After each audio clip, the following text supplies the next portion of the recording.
கடமைக்கும் கருணைக்கும் இடையே ஒரு போட்டி வரும்போது கருணையை தேர்ந்தெடுப்பவர்களே நம் இதயத்தில் நிலைத்து நிற்கிறார்கள்.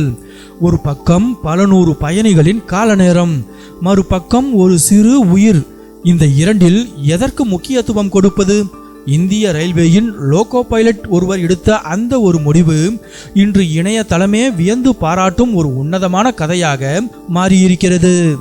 அந்த ரயில் வழக்கம் போல தனது பாதையில் சீறி பாய்ந்து கொண்டிருந்தது. என்ஜினில் இருந்த லோகோ பைலட் மிகுந்த எச்சரிக்கையுடன் தண்டவாளத்தை கவனித்தபடி ரயிலை ஓட்டிச் சென்றார்.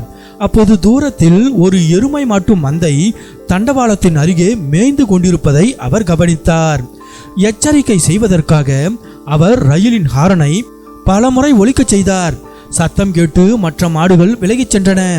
ஆனால் ஒரே ஒரு எருமை மாடு மட்டும் தண்டவாளத்தை விட்டு நகரவே இல்லை. ரயில் மிக அருகில் வந்துவிட்ட நிலையிலும் அந்த ஜீவன் அங்கேயே நின்றது. ஒரு நொடி லோகோ பைலட் யோசித்தார். பிரேக் போட்டால் ரயில் நிற்கும், ஆனால் பயணத்தில் தாமதம் ஏற்படும். பிரேக் போடாவிட்டால் அந்த வாயில்லா ஜீவன் பலியாகிவிடும். அவர் தயங்காமல் சடாரென பிரேக் போட்டு ரயிலை முழுமையாக நிறுத்தினார். ரயில் நின்ற பிறகு அவர் என்ஜினில் இருந்து கீழே இறங்கினார்.